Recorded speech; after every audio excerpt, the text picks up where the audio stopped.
Hi hello ನಮಸ್ಕಾರ ಸ್ನೇಹಿತರೆ. ಕೊನೆಗೂ ಕೂಡ ಇಲ್ಲಿ ರಾಘು ಮತ್ತು ಝಾನ್ಸಿ ಇಬ್ಬರು ಕೂಡ ತುಳಸಿಯ ನೆಚ್ಚುಮುಖ ಏನು ಅನ್ನೋದನ್ನ ಬಟಾಬೈಲ್ ಮಾಡಿದ್ರ.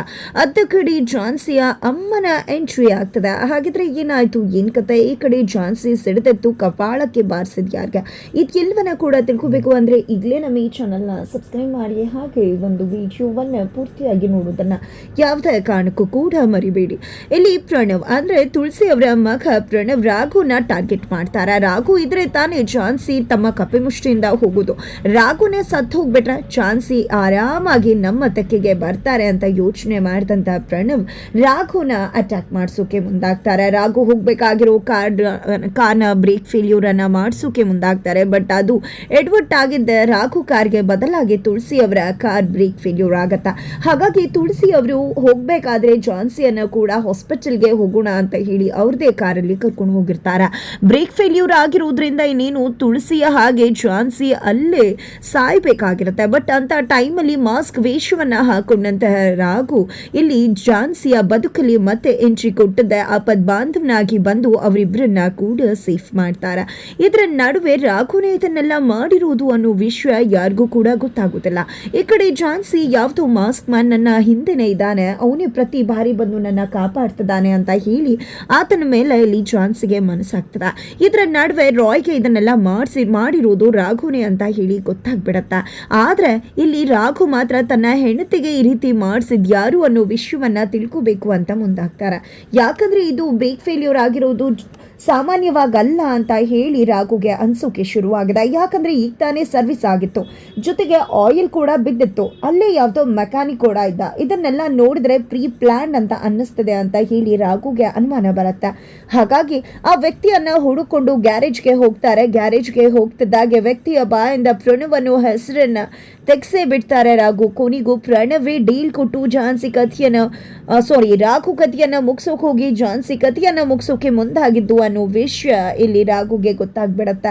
ರಾಘುಗೆ ಗೊತ್ತಾಗಿದ್ದೆ ತಡ ಪ್ರಣವ್ ನಿಜ ಮುಖ ಏನು ಅನ್ನೋ ವಿಷಯವನ್ನ ಮನೆಯವರ ಮುಂದೆ ಬಟಾಬೈಲ್ ಮಾಡಬೇಕು ಅಂತ ತೀರ್ಮಾನ ಮಾಡ್ಕೋತಾರೆ. ಅದೇ ಕಾರಣಕ್ಕೋಸ್ಕರ ಇಲ್ಲಿ ರಾಘು ಝಾನ್ಸಿ ಮನೆಗೆ ಒಂದು ಪ್ಲಾನ್ ಮಾಡಿಕೊಂಡು ಎಂಟ್ರಿ ಕೊಡ್ತಾರೆ. ಆ ಕಡೆ ರಾಯ್, ಝಾನ್ಸಿ, ಸಂಪತ್ ಕುಮಾರ್ ಅವರು, ತುಳಸಿ, ಪ್ರಣವ್ ಎಲ್ಲರೂ ಕೂಡ ಇದ್ದಾರೆ. ಈಗ ಆಲ್ರೆಡಿ ಇಲ್ಲಿ ಪ್ರಣವ್ಗೆ ತುಳಸಿ ಅವರು ಎಚ್ಚರಿಕೆ ಕೊಟ್ಟಿದ್ರು, ನೀನು ಮಾಡಿರುವ ಎಡವಟ್ಟಿಂದ ಇವತ್ತು ನನ್ನ ಪ್ರಾಣಕ್ಕೆ ಕುತ್ತು ಬಂದಿತ್ತು ಅಂತ ಹೇಳಿ. ಈ ಕಡೆ ಪ್ರಣವ್ ನಿಜಕ್ಕೂ ಕೂಡ ಅಮ್ಮನೇ ಸತ್ತು ಹೋಗ್ಬಿಡ್ತಿದ್ರಲ್ಲ ಅಂತ ಹೇಳಿ ಗಾಬರಿ ಕೂಡ ಆಗದ. ಆದ್ರೆ ಈಗ ನಿಜಕ್ಕೂ ಪ್ರಣವ್ ಕೂತ್ಕೆಗೆ ಬಂದು ನಿಂತದ. ಯಾಕಂದ್ರೆ ರಾಘು ಮನೆಗೆ ಎಂಟ್ರಿ ಕೊಟ್ಟಿರೋದೇ ಪ್ರಣವ್ ನಿಜ ಮುಖ ಏನು ಅನ್ನೋ ವಿಷಯವನ್ನ ಬಟಾಬೈಲ್ ಮಾಡುವುದಕ್ಕೆ. ಇತ್ತ ಕಡೆ ರಾಘು ಮನೆಯಲ್ಲಿ ರಾಘು ಮತ್ತೆ ಝಾನ್ಸಿ ಫೋಟೋ ಕೆಳಗಡೆ ಬಿದ್ದ್ಬಿಡುತ್ತೆ. ಬಿಕಾಸ್ ಕಾಗೆ ಬಂದು ಅದನ್ನ ಬೀಳ್ಸುತ್ತೆ. ಮನೆ ಒಳಗಡೆ ಕಾಗೆ ಬಂದು ಈ ರೀತಿ ಮಾಡೋದು ಅಪಶುಕುನ ಅಂತ ಮನೆಯವರೆಲ್ಲ ಗಾಬರಿ ಆಗ್ತಾರೆ. ಬಟ್ ಒಮ್ಮೆಲೆ ರಾಘು ಜೊತೆ ಫೋನ್ ಮಾಡಿದಾಗ ಅವರ ಮನಸ್ಸು ಒಂದ್ ರೀತಿಯ ಹಗುರವಾಗುತ್ತೆ. ತದನಂತರ ಮನೆಗೆ ಎರಡನೇ ಮಗಳು ಸಂಗೀತ ಸ್ಲಿಪ್ಪರ್ ತೊಗೊಂಡು ಬರ್ತಾಳೆ. ಹೊಸ ಸ್ಲಿಪ್ಪರ್ ತೊಗೊಂಡು ಬಂದ ತಕ್ಷಣ ಮಂಜುಳ್ ಅವರು ಸಂಗೀತ ಮೇಲೆ ರೇಗ್ತಿದ್ದಾರೆ. ಏನಿದು ಸ್ಲಿಪ್ಪರ್ ತೊಗೊಂಡು ಬಂದಿದ್ಯಾ, ಎಷ್ಟಾಯಿತು ಏನು ಅಂದಾಗ 1200 ರೂಪಾಯಿ ಅಷ್ಟೇ ಅಮ್ಮ ಅಂತ ಹೇಳ್ತಾಳೆ. 1200 ರೂಪಾಯಿ ಅಂತ ಹೇಳ್ತಿದ್ಯಲ್ಲ ಅಷ್ಟೇ ಅಂತ, ಇಲ್ಲಿ ಮನೇಲಿ ಎಷ್ಟೆಲ್ಲ ಕಷ್ಟ ಇದೆ, ಅದೇ ದುಡ್ಡಿದ್ರೆ 15 ದಿನ ರೇಷನ್ಗೆ ಆಗ್ತಾ ಇತ್ತು, ಯಾಕೆ ಈ ರೀತಿ ದುಡ್ಡು ಖರ್ಚು ಮಾಡ್ತಿದ್ಯಾ, ಕಷ್ಟಪಟ್ಟು ಓದಿಸೋದು ನೀನು ಈ ರೀತಿ ಮಜಾ ಮಾಡಬೇಕು ಅಂದಾಗ ಅಮ್ಮ ನಮ್ಮ ಕ್ಲಾಸಲ್ಲಿ ದಿನ ಒಬ್ಬೊಬ್ರು ಒಂದೊಂದು ಸ್ಲಿಪ್ಪರ್ ಹಾಕೊಂಡು ಬರ್ತಾರೆ, ಅಟ್ಲೀಸ್ಟ್ ನಾನು ಒಂದು ಸ್ಲಿಪ್ಪರ್ ತೊಗೊಂಡಿದ್ರಲ್ಲಿ ಏನು ತಪ್ಪಿದೆ ಅಂದಾಗ ಅವರು ದಾಷ್ಟಿಗೆ ಅವರು ಇರ್ತಾರೆ. ನಮ್ಮ ಮನೆ ಪರಿಸ್ಥಿತಿ ನೋಡಿಕೊಂಡು ನಾವು ಕೂಡ ಇರಬೇಕಲ್ವಾ, ಓದಾಯಿತು ನಾವಾಯಿತು ಅಂತ ನಮ್ಮ ಭವಿಷ್ಯವನ್ನು ಉದ್ಧಾರ ಮಾಡ್ಕೋಬೇಕೇ ಹೊರತು ಈ ರೀತಿಯಾಗೆಲ್ಲ ಖರ್ಚು ಮಾಡಬಾರ್ದು. ಇಲ್ಲಿ ಹೇಗಾಗಿದೆ ಅನ್ನೋ ಪರಿಸ್ಥಿತಿ ಗೊತ್ತಿದೆಯಾ? ಪಾಪ ರಾಘು ಒಬ್ಬ ದುಡಿತದಾನೆ, ಮೊದಲಿನ ರೀತಿ ಪರಿಸ್ಥಿತಿ ಕೂಡ ಇಲ್ಲ, ನಾವೆಲ್ಲ ಕುತ್ಕೊಂಡು ತಿಂತಿದ್ದೇವೆ, ರಾಘುಗೆ ಒತ್ತಡ ಆಗೋದಿಲ್ಲ ನಾವು ಈ ರೀತಿ ಖರ್ಚು ಮಾಡ್ಕೊಂಡು ಹೋದ್ರೆ ಅಂತ ಅಮ್ಮ ಹೇಳಿದಾಗ ನಿಜಕ್ಕೂ ಸಂಗೀತಗೆ ಬೇಜಾರಾಗಿದ್ದೆಲ್ಲ ಕೂಡ ಹೋಗ್ಬಿಡುತ್ತೆ. ಯಾಕಂದ್ರೆ ಅಮ್ಮ ರಾಘು ಅಣ್ಣನ ಬಗ್ಗೆ ಯೋಚನೆ ಮಾಡ್ತಿದ್ದಾರೆ. ಅಮ್ಮ ನಿಜಕ್ಕೂ ಕೂಡ ಖುಷಿ ಆಗ್ತದೆ, ಅಮ್ಮ ನನ್ನ ಬೈದೆ ಅನ್ನೋ ಬೇಜಾರ ನಂಗೆ ಆಗ್ತಿಲ್ಲ, ಯಾಕಂದ್ರೆ ನೀನು ರಾಘು ಅಣ್ಣನ ಬಗ್ಗೆ ಎಷ್ಟೆಲ್ಲ ಮಾತಾಡ್ತಿದ್ಯಾ, ಒಂದು ತಾಯಿ ಸ್ಥಾನದಲ್ಲಿ ನಿಂತು ಮಾತಾಡ್ತಿದ್ಯಾ ಅಲ್ವಾ, ತುಂಬಾ ಖುಷಿ ಆಗ್ತದೆ. ಖಂಡಿತವಾಗಿಯೂ ಈ ಸ್ಲಿಪ್ಪರ್ ನನ್ನ ಫ್ರೆಂಡ್ ಕೇಳಿದ್ಲು, ಅವಳಿಗೆ ಕೊಟ್ಟು ದುಡ್ಡನ್ನ ತಗೊಂಡು ಬಂದು ನಿನಗೆ ಕೊಡ್ತೀನಮ್ಮ ಅಂತ ಸಂಗೀತ ಹೇಳ್ತಾಳೆ. ಇನ್ನೇನು ಮಾಡೋದು, ನನ್ನ ಮಗ ಅವನು ನನಗೋಸ್ಕರ ಇಷ್ಟೆಲ್ಲ ಮಾಡ್ದ, ಆದರೆ ಯಾವುದನ್ನ ಕೂಡ ನಾನು ಅರ್ಥ ಮಾಡ್ಕೊಳ್ಳಿಲ್ಲ. ಈಗಲೂ ಕೂಡ ನನ್ನ ಮಗನ ಒಳ್ಳೆತನ ನಾನು ಅರ್ಥ ಮಾಡಿಕೊಂಡು ನನ್ನ ಮಗ ಅಂತ ಒಪ್ಕೊಳ್ಳಿಲ್ಲ ಅಂದರೆ ಖಂಡಿತ ದೀವ್ ನನಗೆ ಒಳ್ಳೇದು ಮಾಡೋದಿಲ್ಲ ಅಂತ ಮಂಜುಳಮ್ಮ ಹೇಳ್ತಾರೆ. ಆ ಕಡೆ ಪಲ್ಲವಿ ಕೂಡ ತುಂಬ ಒಳ್ಳೆಯವಳಾಗಿದ್ದಾಳೆ, ಗಂಡನ ಜೊತೆ ಒಳ್ಳೆ ರೀತಿಯಲ್ಲಿ ಸಂಸಾರ ಮಾಡಬೇಕು, ಅಣ್ಣನ ಬದುಕು ಕೂಡ ಝಾನ್ಸಿ ಜೊತೆ ಸರಿ ಹೋಗಬೇಕು ಅಂತ ಬಯಸಿದಾಳೆ. ಅದೇ ಕಾರಣದಿಂದ ಅನಿತಾ ಒಂದು ಅಪೋಸಿಷನ್ ಪಾರ್ಟಿಯಲ್ಲೂ ಕೂಡ ಈಗ ಪಲ್ಲವಿ ಇದ್ದಾಳೆ ಅಂತಾನೆ ಹೇಳ್ಬೋದು, ಅನಿತಾನ ಎದುರು ಹಾಕ್ಕೊಂಡಿದ್ದಾಳೆ ಅಂತ ಕೂಡ ಹೇಳ್ಬೋದು.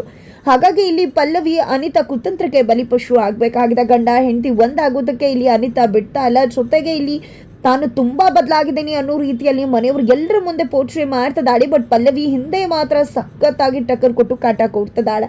ಈ ಕಡೆ ಪಲ್ಲವಿ ಹೇಳಿದ್ರೆ ಯಾರು ಕೂಡ ನಂಬಾರ್ದು, ಆ ರೀತಿ ಮನೆಯವ್ರು ಎಲ್ಲರನ್ನ ಕೂಡ ಬ್ರೈನ್ ವಾಶ್ ಮಾಡ್ತಿದ್ದಾಳೆ ಅನಿತಾ.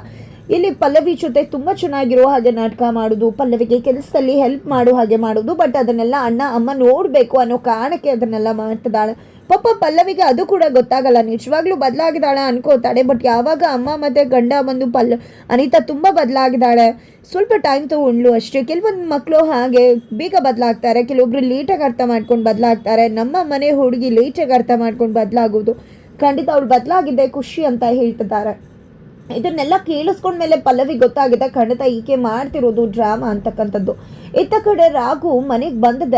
ಇಲ್ಲಿ ನಿಜವಾಗ್ಲೂ ಝಾನ್ಸಿ ಮೇಡಮ್ ಕಾರ್ಗೆ ಆಕ್ಸಿಡೆಂಟ್, ಇದು ಬ್ರೇಕ್ ಫೇಲ್ಯೂರ್ ಆಗಿದ್ದು ಅದು ಅದಾಗದೇ ಅಲ್ಲ, ಖಂಡಿತ ಅದು ಪ್ರೀ ಪ್ಲಾನ್ಡ್ ಆಗಿತ್ತು ಅಂತ ಹೇಳ್ತಾರೆ. ನನಗೆ ಯಾಕೋ ಅದೇ ರೀತಿ ಅನುಮಾನ ಬರ್ತದೆ. ಆ ಅನುಮಾನ ಈಗ ಕ್ಲಿಯರ್ ಆಗುತ್ತೆ. ನಾನು ಪುರೋಹಿತರ ಹತ್ರ ಹೋಗಿದ್ದೆ, ಸ್ವಾಮಿಗಳು ವಿಭೂತಿಯನ್ನು ಕೊಟ್ಟಿದ್ದಾರೆ, ಎಲ್ಲರ ಕೈಗೂ ಹಾಕಬೇಕಂತ. ಹಾಕಿದಾಗ ಯಾರು ಒಂದು ನಿಂಬೆಹಣ್ಣನ್ನು ಹಿಂಡಿದಾಗ ಯಾರ ಕೈ ಕೆಂಪಾಗುತ್ತೆ ಅವರೇ ಇದನ್ನು ಮಾಡಿರೋದಂತೆ ಅಂತ ಹೇಳ್ತಾರೆ. ತುಳಸಿ ಅವರಿಗೆ ಪ್ರಣವ್ಗೆ ಭಯ ಆಗ್ತದೆ, ಬಿಕಾಸ್ ಅವರಿಬ್ಬರಿಗೂ ಕೂಡ ಗೊತ್ತದ ಇದನ್ನು ನಾವೇ ಮಾಡಿರೋದು ಅಂತ ಹೇಳಿ. ಅದೇ ಕಾರಣಕ್ಕೆ ಈ ಕಡೆ ರಾಘು ಎಲ್ಲರ ಕೈಗೆ ವಿಭೂತಿ ಇಟ್ಟು ನಿಂಬೆಹಣ್ಣನ್ನು ಹಿಂಡ್ಕೊಂಡು ಬರ್ತಾರೆ. ಕೊನೆಗೆ ಪ್ರಣವ್ ಕೈಯಲ್ಲಿ ಮಾತ್ರ ಕೆಂಪಾಗ್ಬಿಡತ್ತ. ಈ ಕಡೆ ಪ್ರಣವ್ ನಾನು ಸಿಗ್ಬಿದ್ದೆ ಒಪ್ಕೊಂಡ್ಬಿಡ್ಬೇಕು ಅಂತ ಅನ್ಕೋತಾರೆ. ಈ ಕಡೆ ಪ್ರಣವ ನೀವೇ ಮಾಡಿರೋದು ಅಂತ ಹೇಳಿದಾಗ ಪ್ರಣವ್ ಒಪ್ಕೊಳ್ಳೋದಿಲ್ಲ. ಬಟ್ ಆಲ್ರೆಡಿ ನನಗೆಲ್ಲ ವಿಷಯ ಗೊತ್ತದೆ ಪ್ರಣವ್ ಅವರೇ, ನೀವೇ ಮಾಡಿರೋದು. ಯಾಕಂದರೆ ಇಲ್ಲಿ ಯಾವುದೇ ರೀತಿ ಗಾಡಿಗಳು ಕೂಡ ಇಲ್ಲ, ಮೆಕ್ಯಾನಿಕ್ ಕೂಡ ಇಲ್ಲಿ ಬಂದಿದ್ದ, ಆಯಿಲ್ ಕೂಡ ಸೋರಿತ್ತು, ನೆನ್ನೆ ಮೊನ್ನೆ ತಾನೇ ಸರ್ವಿಸ್ ಆಗಿತ್ತು, ಬ್ರೇಕ್ ಫೇಲ್ಯೂರ್ ಹೇಗಾಗುತ್ತೆ, ಖಂಡಿತ ಇದನ್ನೆಲ್ಲ ಮಾಡಿಸಿರೋದು ನೀವೇ ಅಂತ ಹೇಳಿ ರಾಘು ಬೊಟ್ಟು ಮಾಡಿ ತೋರಿಸಿದಾಗ ಪ್ರಣವ್ ಇನ್ನೇನೋ ಒಪ್ಕೋಬೇಕು. ಅಷ್ಟರಲ್ಲಿ ತುಳಸಿಯವರು ಎಂಟ್ರಿ ಕೊಟ್ಟು ಈ ರೀತಿ ಎಲ್ಲ ಪರಿಸ್ಥಿತಿ ಕ್ರಿಯೇಟ್ ಆಗಿದೆ ಅನ್ನೋ ಮಾತ್ರಕ್ಕೆ ಪ್ರಣವ್ ಯಾಕೆ ಮಾಡ್ತಾನೆ, ಅವ್ನಿಗೇನು ಹುಚ್ಚ, ಆ ರೀತಿ ಮಾಡೋಗಿದ್ದರೆ ಝಾನ್ಸಿ ಕಾರ್ಗೆ ಬ್ರೇಕ್ ಫೇಲ್ಯೂರ್ ಮಾಡಬೇಕಿತ್ತು ಅವನು. ನನ್ನ ಕಾರ್ಗೆ ಅಂದರೆ ತಾಯಿನೇ ಮುಗಿಸೋದಕ್ಕೆ ಮುಂದಾಗಿದ್ದ. ನನ್ನ ಮಗ ಅಂಥವ್ನಲ್ಲಪ್ಪ, ನೀನು ಸುಮ್ಮನೆ ಏನೇನೋ ಹೇಳ್ಬೇಡ, ಏನೇನೋ ಮಾತಾಡಬೇಡ, ಮನೆಯವ್ರ ನಡುವೆನೆ ತಂದಿಡು ಕೆಲಸಕ್ಕೆ ಮುಂದಾಗಬೇಡ.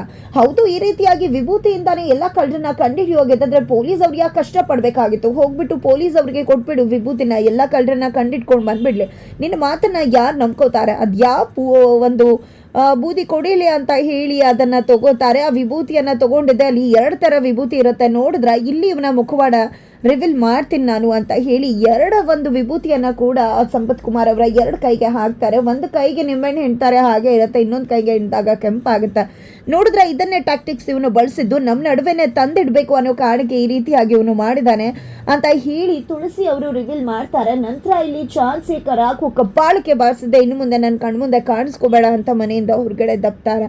ಅತ್ತ ಕಡೆ ಇಲ್ಲಿ ಝಾನ್ಸಿಯ ಅಮ್ಮನನ್ನು ತುಳಸಿಯವರು ಕೂಡ ಹಾಕಿದ್ದಾರೆ. ಅಲ್ಲಿ ದಯವಿಟ್ಟು ನನ್ನ ಬಿಡುಗಡೆ ಮಾಡಿ ಅಂತ ಹೇಳಿ ಕಿಚ್ಚಾಡ್ತಿದ್ದಾರೆ, ಕೂಗಾಡ್ತಿದ್ದಾರೆ. ಅವರನ್ನು ನೋಡ್ಕೊಳ್ಳೋಕೆ ಇದ್ದಂಥವ್ರು ಯಾವುದೇ ಕಾರಣಕ್ಕೂ ನಿಮ್ಮನ್ನು ಇಲ್ಲಿಂದ ಬಿಡುವುದಿಲ್ಲ ಅಂತ ಹೇಳ್ತಿದ್ದಾರೆ. ನಿಜಕ್ಕೂ ಇಲ್ಲಿ ದಯವಿಟ್ಟು ನನ್ನನ್ನು ಬಿಡಿ, ನನ್ನ ಮಗಳನ್ನ ನೋಡಬೇಕು ಅಂತ ಹೇಳ್ತಿದ್ರೆ, ನಿನ್ನ ಮಗಳನ್ನ ನೋಡಬೇಕು ಅಂದರೆ ತುಳಸಿ ಮೇಡಮ್ ಮಗನ ಜೊತೆ ನಿನ್ನ ಮಗಳ ಮದುವೆ ಆದರೆ ಖಂಡಿತ ನೀನು ಬಿಡುಗಡೆ ಆಗ್ತೀಯಾ ಅಂತ ಅಲ್ಲಿ ನೋಡ್ಕೋತಿದ್ದವರು ಹೇಳಿದ್ರೆ, ಇಲ್ಲ ಯಾವುದೇ ಕಾರಣಕ್ಕೂ ನನ್ನ ಮಗಳ ಮದುವೆಯನ್ನು ಅವಳ ಮಗನ ಜೊತೆ ಮಾಡೋದಕ್ಕೆ ನಾನು ಬಿಡುವುದಿಲ್ಲ ಅಂತ ಹೇಳ್ತಿದ್ದಾರೆ. ಹಾಗಿದ್ರೆ ನೀನು ಇಲ್ಲಿಂದ ಹೋಗೋದಕ್ಕೆ ಸಾಧ್ಯವೇ ಇಲ್ಲ ಅಂತ ಹೇಳಿ ನೋಡ್ಕೋತಿರೋರು ಹೇಳ್ತಿದ್ದಾರೆ. ಎಲ್ಲವನ್ನ ಕೂಡ ಅವರು ವಿಡಿಯೋ ಕ್ಯಾಪ್ಚರ್ ಅನ್ನ ಕೂಡ ಮಾಡ್ಕೋತಿದ್ದಾರೆ. ಕೊನೆಗೂ ಕೂಡ ಇಲ್ಲಿ ರಾಘು ಮನೆಯಿಂದ ಹೊರಗಡೆ ಬಿದ್ದಾಯ್ತು.